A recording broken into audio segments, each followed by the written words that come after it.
Attention! Certaines archives utilisées dans cette émission à des fins complémentaires et historiques contiennent un langage ancien aujourd'hui connoté à des idées racistes et offensantes. Celles-ci ne reflètent en rien les pensées des traducteurs. Nous invitons nos auditeurs et auditrices à faire preuve de discernement et de vigilance quant aux propos employés et vous souhaitons une agréable écoute.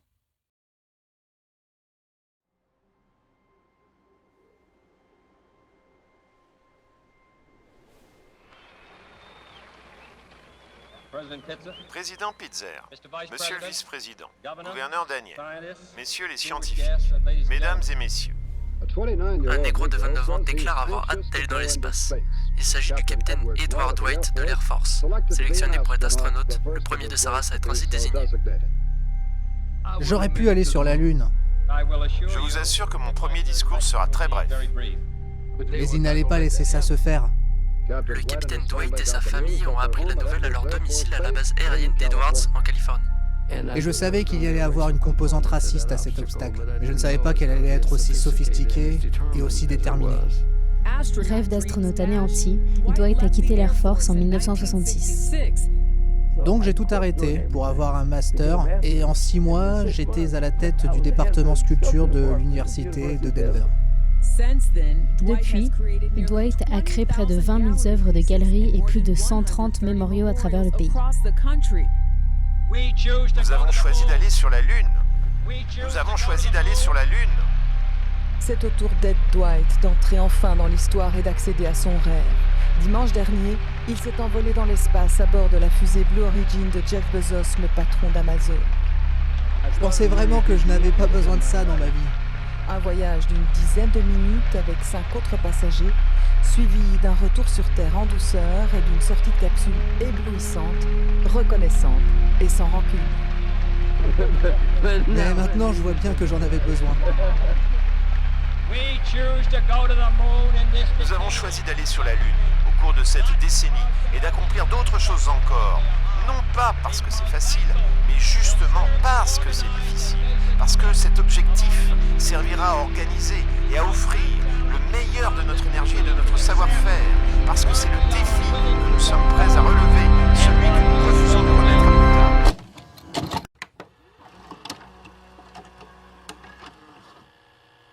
Well, my name is Ed Dwight. I'm from Kansas City, Kansas, which is Je m'appelle Ed Dwight. one of the states east of here. Je viens de Kansas City, au Kansas, I joined qui the est Air l'un Force des when États à I was l'est 18 years d'ici, old. au Colorado. Became a pilot in the Air Et j'ai Force. rejoint l'Air Force à l'âge de 18 ans. 7 years, I was Et je suis devenu pilote dans l'Air Force. the first 7 ans plus tard, African-American astronaut j'ai été candidate, sélectionné pour être le premier and I did candidat not go up in space. astronaute This is afro-américain. back in 1960. Mais je ne suis pas allé dans l'espace. And I was C'était appointed en by President 1960. Kennedy J'ai été to be nommé the par le first président Kennedy African-American astronaut. pour être le premier astronaute afro-américain. I did not travel into space, but, Et je n'ai pas, encore une fois, je ne suis pas allé dans the l'espace. military, left the Air Force and became Mais j'ai quitté l'armée, quitté l'Air Force, and so et I've je been suis a devenu sculpteur sculpteur. for the last Et donc, 50 je suis years, sculpteur and, depuis 50 ans, I et do, partout aux États-Unis, je fais des mémoriaux sur the l'histoire des United Noirs. States. And Et c'est ce que je fais depuis les that's 60 what I've been dernières doing années. for the last 60 years. Et récemment, And après recently, 60 ans de travail, after 60 years of en tant que sculpteur, on m'a doing work as a demandé sculptor, I was, si je voulais aller dans l'espace. was asked if I Et wished donc, to c'est go ce que j'ai into fait. space. Je suis allé dans l'espace. And so Et I je suis did. I devenu la went into personne la space plus and âgée became à avoir the jamais oldest voyagé dans person to l'espace. ever travel Et into donc, space. voilà où j'en suis aujourd'hui. And so that's where I am right now. Première partie. Introduction, la vie de pilote d'essai, premier candidat astronaute noir et racisme. Merci beaucoup, Ed Dwight, de nous avoir accordé cet entretien exclusif ici sur Radio Campus. Intéressons-nous d'abord à la première partie de votre vie en tant que pilote d'essai. Tout d'abord, une fois votre diplôme d'ingénieur obtenu, pourquoi vous êtes-vous orienté vers ce secteur de l'aviation? Pourquoi voulez-vous voler? You asked me whether I wanted to be a pilot. Tu me demandes pourquoi je voulais être pilote, c'est ça? Oui, oui. Eh bien non, je me suis engagé dans l'Air Force pour pouvoir voler. J'ai grandi près d'un aéroport et c'est là que j'ai commencé à m'intéresser à l'aviation quand j'étais petit. Et c'est pourquoi j'ai rejoint l'Air Force, parce que je voulais voler. Et donc, j'ai passé les formations et j'avais beaucoup de succès en tant que pilote. Et j'étais un officier de l'Air Force, bien sûr. Vous deviez être un officier. Évidemment, et je ne pilotais que des avions normaux pendant les 9 premières années de ma carrière.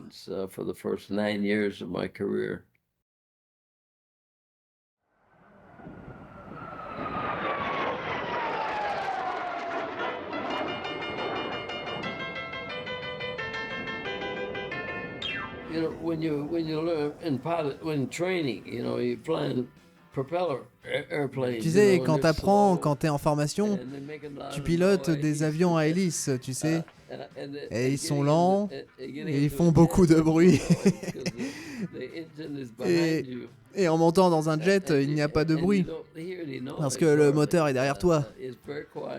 Et tu n'entends pas de bruit, ou à peine. C'est très calme. Mais il faut réfléchir plus vite, parce que tout se passe beaucoup plus vite.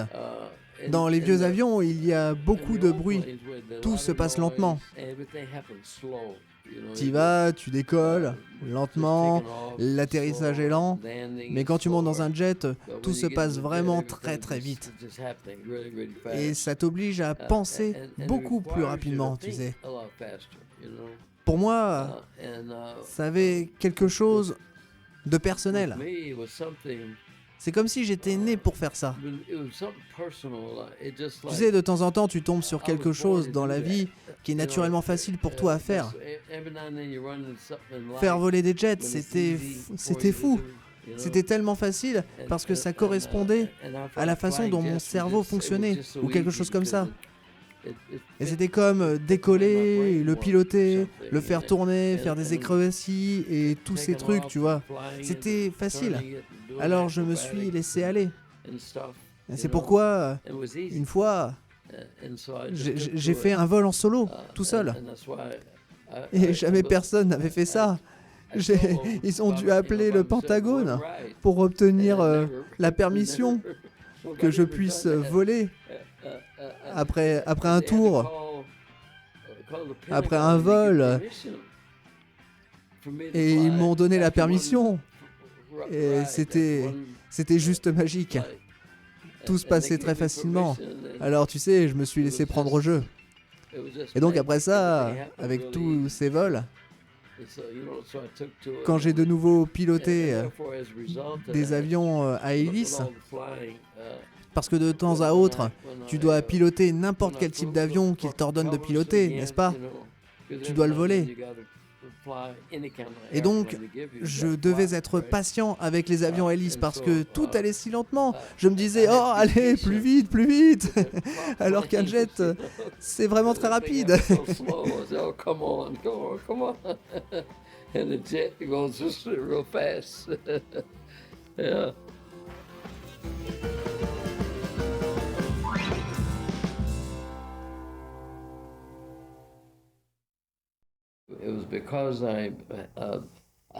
C'était parce que j'avais beaucoup de temps de vol et un diplôme d'ingénieur qu'il fallait avoir pour être astronaute. Il fallait avoir un diplôme d'ingénieur, beaucoup de temps de vol et moins de 30 ans. J'avais donc 27 ans et j'avais pas mal de temps de vol. Alors on m'a proposé. Je n'ai pas postulé pour être astronaute. J'ai reçu une lettre en courrier qui me demandait si je voulais devenir astronaute. Et bien sûr, au début j'ai dit non, parce que c'était très tôt dans l'exploration spatiale, dans les années 60. Personne ne savait grand-chose à propos de l'espace, ce que ça faisait, si c'était risqué ou quoi que ce soit du genre. Mais ce n'était pas quelque chose qui m'intéressait parce que j'avais tellement de succès dans ce que je faisais. En tant que pilote, officier de l'Air Force, et j'allais bien. je n'avais aucune envie d'être astronaute, ou je ne me sentais pas inspiré pour être astronaute. Donc j'ai dû y réfléchir, savoir si je pouvais réussir à ça, tu sais.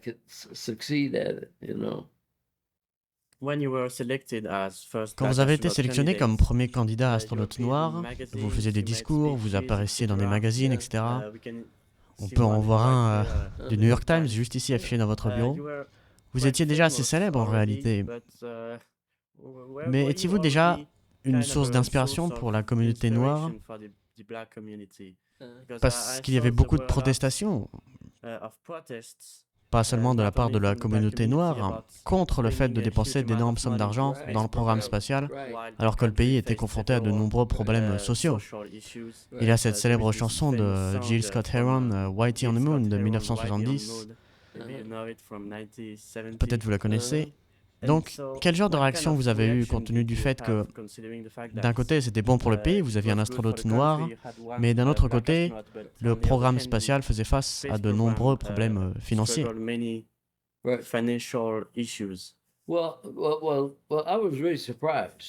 Eh bien, j'ai vraiment été surpris par ça. C'est ce que je pensais, tu sais. Et j'étais un peu perplexe. Après coup, après avoir quitté le programme, j'ai compris bien plus qu'à l'époque, sur le moment. Mais je ne comprenais pas pourquoi la communauté noire était contre le fait d'avoir un astronaute noir. Parce qu'ils disaient, pourquoi dépenser de l'argent pour un astronaute noir, alors que nous pourrions prendre ce même argent et le dépenser pour les causes noires. Mais quelque chose ne va pas avec ça.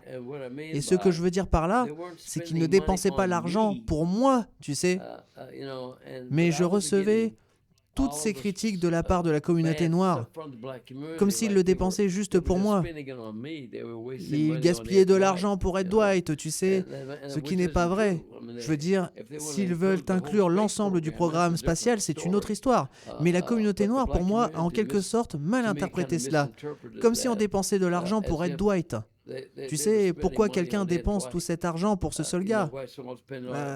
D'un autre côté, Dr. King, le docteur Martin Luther King, lui, il était contre l'idée de moi tout seul en tant qu'astronaute, parce que cela servait d'excuse au gouvernement pour arrêter de dépenser de l'argent pour les Noirs.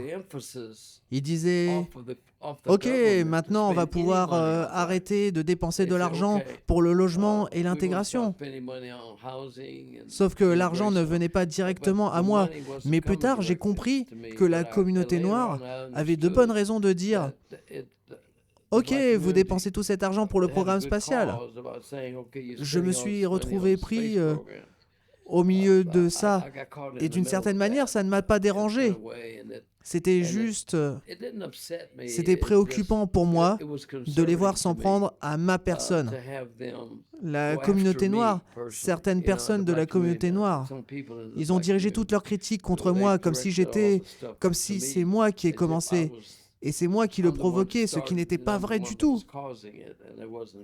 Parce que le président, ce à quoi il pensait en me choisissant, il pensait que cela allait être une source d'inspiration pour les jeunes noirs à devenir astronautes, à aller en école d'ingénieur, à faire des études scientifiques. C'était ça l'intention du président. Mais il avait besoin de quelqu'un de vivant, tu sais.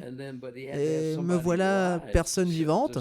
Et j'avais fait l'école d'ingénieur, j'avais fait l'école de pilotage, et puis me voilà, prêt à aller dans l'espace.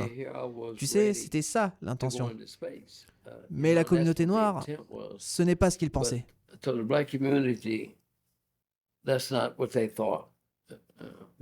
Oui, je crois avoir vu que le Dr. King était en fort désaccord avec Kennedy à ce sujet. Oui. C'est exactement ce que vous venez de dire. Oui.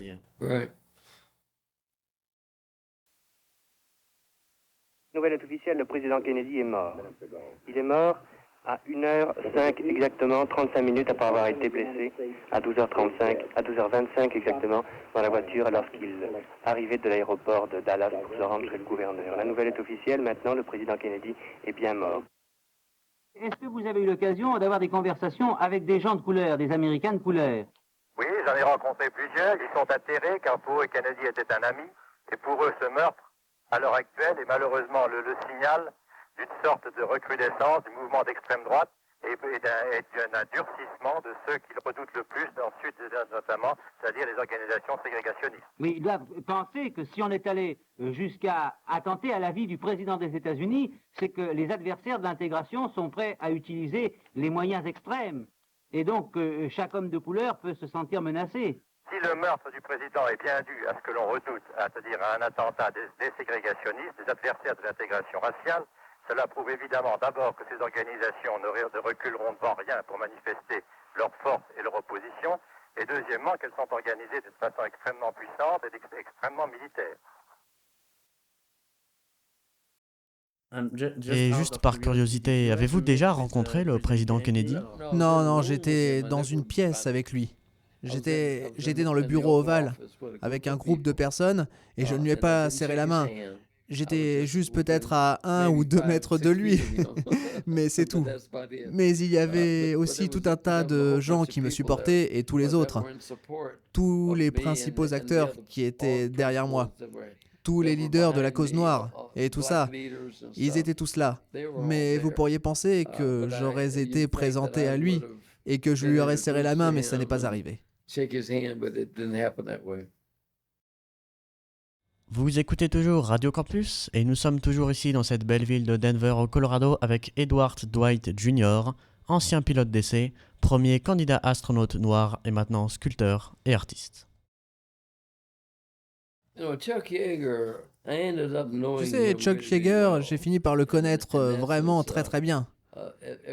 En fait, tout le monde parlait du fait qu'il était le premier type à avoir passé le mur du son.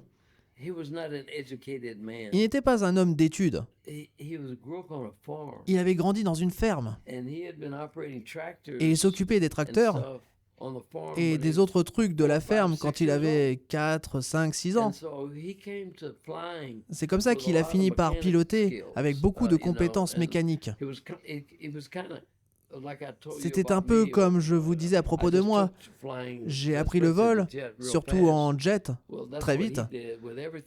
Eh bien, c'est ce qu'il a fait avec tout ce qui était de l'ordre de la mécanique.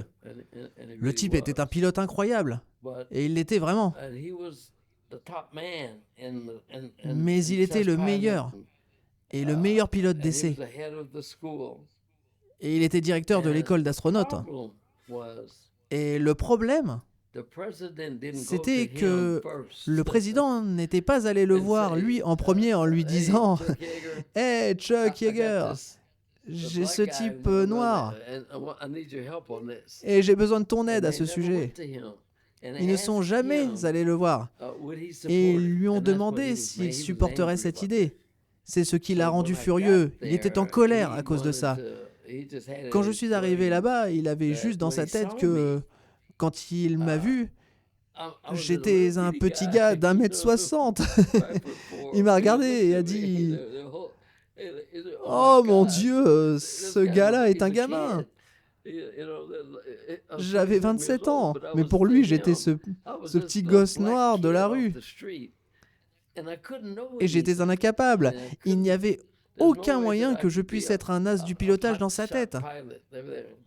Alors il s'est fait à cette idée et a dit « Je peux juste me débarrasser de lui comme quelqu'un qui écrase une mouche. On se débarrasse juste de ce gars. » Tu sais, si j'étais plus grand, une personne plus grande, si je mesurais 2 mètres, il n'aurait pas pensé de cette façon. Tu vois ce que je veux dire? Il m'aurait dit « Oh, je vais devoir continuer avec ça. » Parce qu'il avait peur que je ne l'écrase si je lui donnais du fil à retordre. Si j'étais un grand noir, ce gars pourrait me défoncer. Et donc son idée était de mettre en place des choses qui me forceraient à démissionner. Tu sais, personne ne me parle, ne lui adressez pas la parole, ne buvez pas avec lui, faites comme s'il n'était pas là, et il sera parti dans 6 semaines. Tu sais, parce que Washington essaie de nous le faire avaler de force. Et donc on ne va pas laisser passer ça. Et donc ils ne m'ont pas laissé la vie facile. Mais toute l'histoire est qu'ils n'avaient pas compris qui j'étais et ce que j'étais. Et il y avait une autre chose. J'étais pris en charge par le Pentagone. Ou plutôt par l'aile ouest de la Maison-Blanche. J'avais un type à qui je pouvais parler au téléphone tous les jours, à qui je disais et rapportais tout ce qui se passait avec moi. Et c'est pourquoi j'ai continué à avoir des A aux examens et d'autres choses comme ça. Au bout d'un moment, ils ont continué ça pendant tout le temps où j'étais là. Ils n'arrêtaient pas de m'appeler, de me dire que quelqu'un essayait de me tuer. Et le plan, c'était de me tuer. Parce que le président, enfin, tout ce que ces gens voulaient, c'était... La nomination d'un astronaute noir était suffisante. Et cela rendrait la communauté noire heureuse, d'accord ? Mais si je meurs, c'est de ma faute. Ce n'est pas de sa faute. Donc ils n'arrêtaient pas de me répéter encore et encore qu'ils étaient là pour me tuer et que je devrais démissionner avant qu'ils ne me tuent, tu sais. Mais c'était tout au long du programme. Ils ont continué, tu sais, mais ça ne m'a pas dérangé du tout. Je leur ai juste dit d'aller en enfer.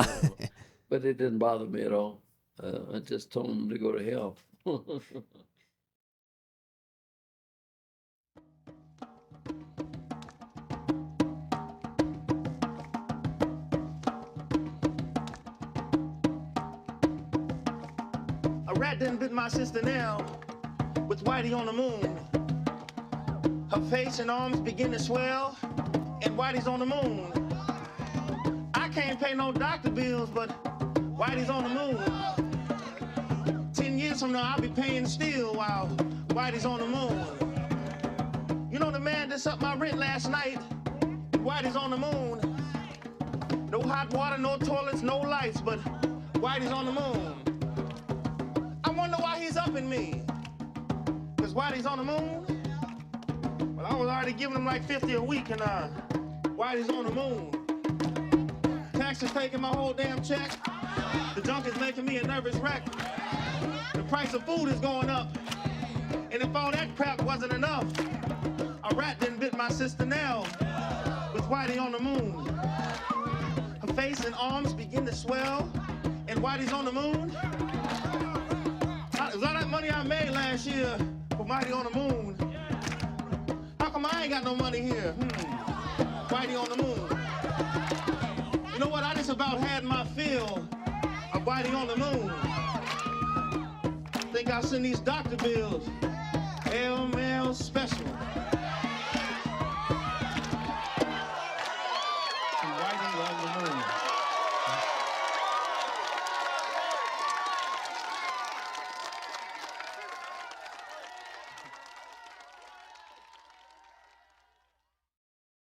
Let me show you this picture. You'll probably not see the photo. Laissez-moi vous montrer cette image que vous connaissez sûrement.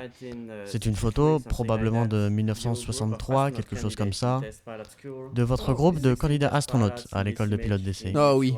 16 pilotes d'essai sur cette image, où vous êtes tout en bas à droite, et à gauche, seulement à côté de 3 ou 4 personnes de vous, on voit David Scott et James Irwin, oui, qui étaient dans le même groupe que vous, et qui tous les deux ont ensuite marché sur la Lune à bord d'Apollo 15 en 1971.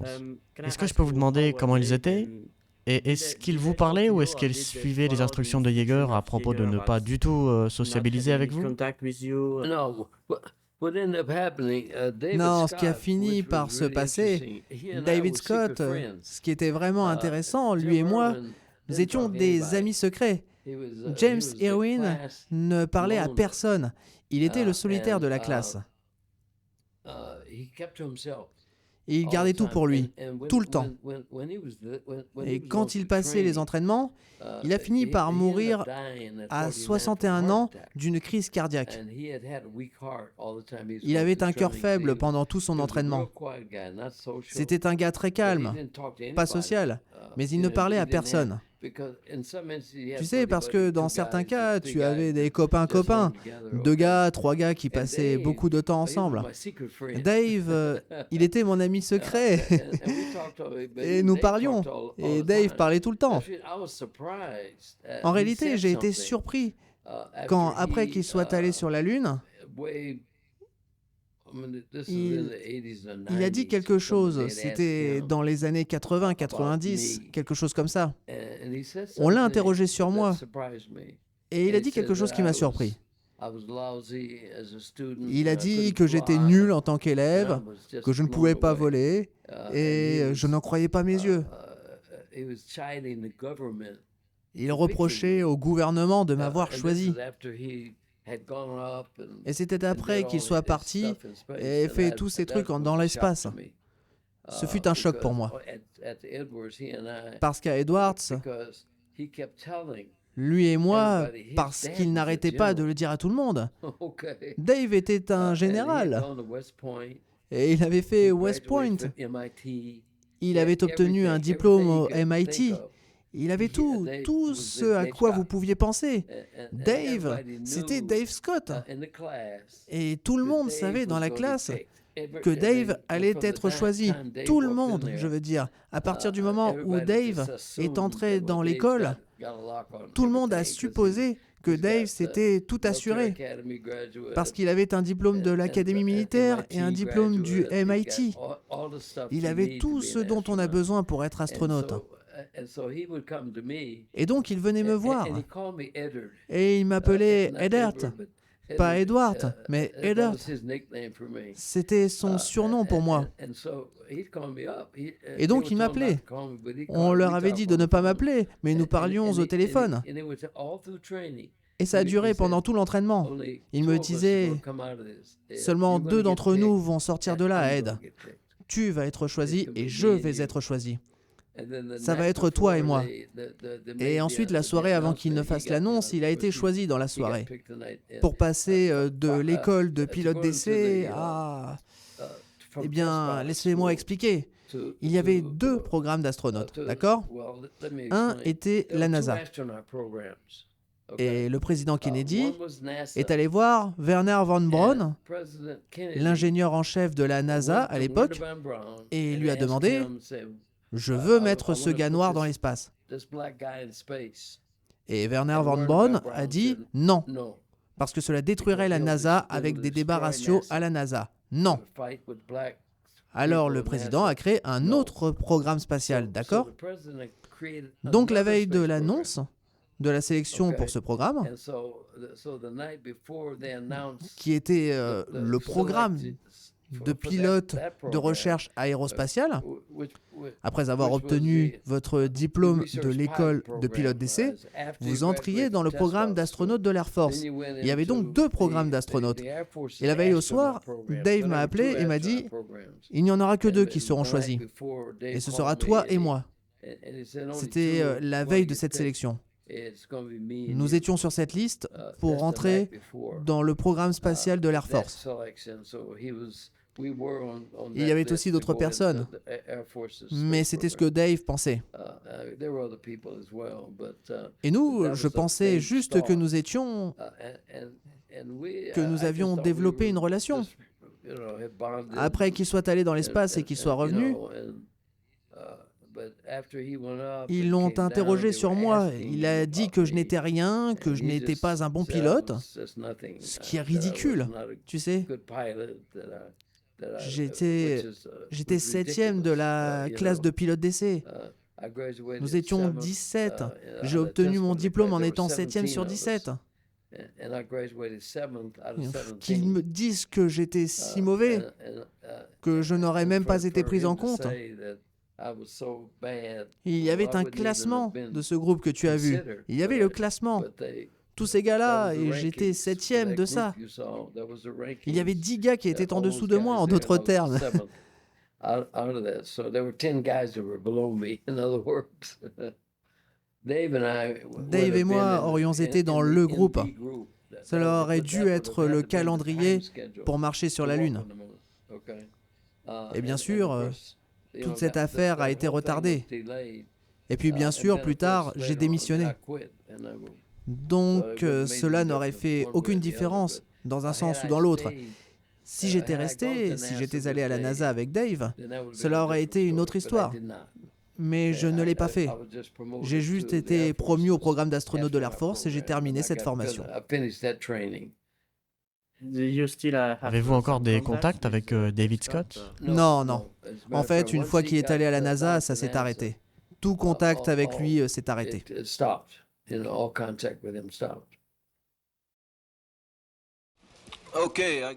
J'imagine que vous savez tous pourquoi vous êtes ici aujourd'hui et pourquoi nous sommes ici. Nous aimerions vous présenter le nouveau groupe de 14 astronautes que nous sommes en train de sélectionner depuis les 4 derniers mois environ.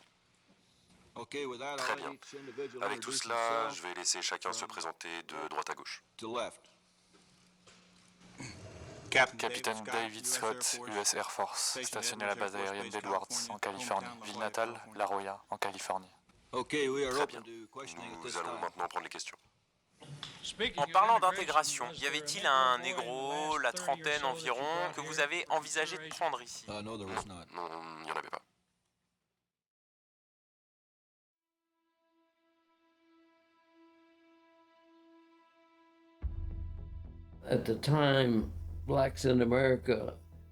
À l'époque, les Noirs en Amérique avaient beaucoup de problèmes à se faire reconnaître.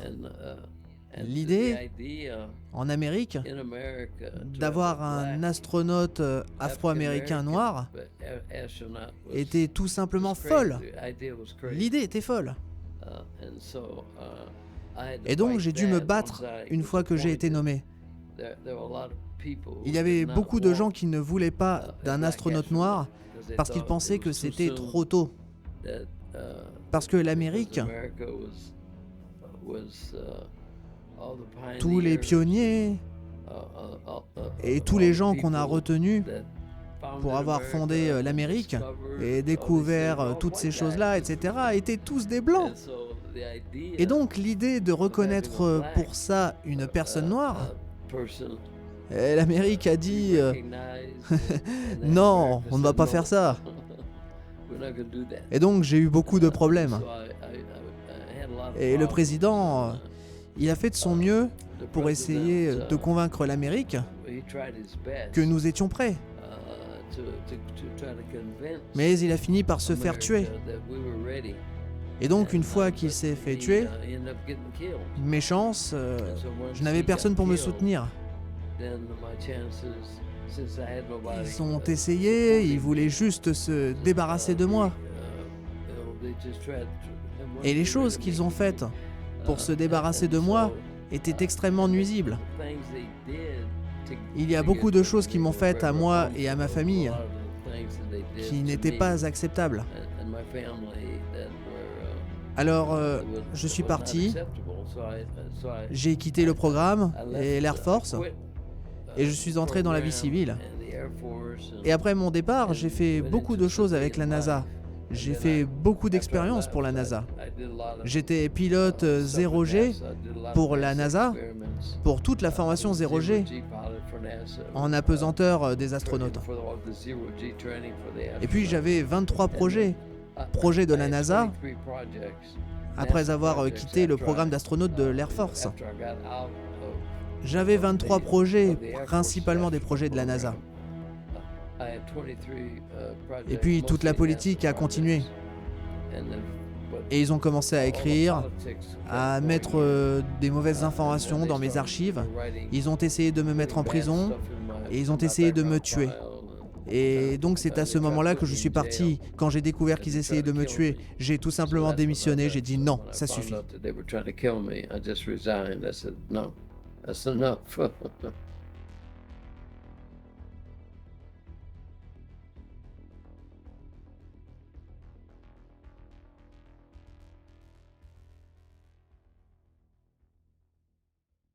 Et j'avais plusieurs entreprises quand j'ai quitté l'Air Force.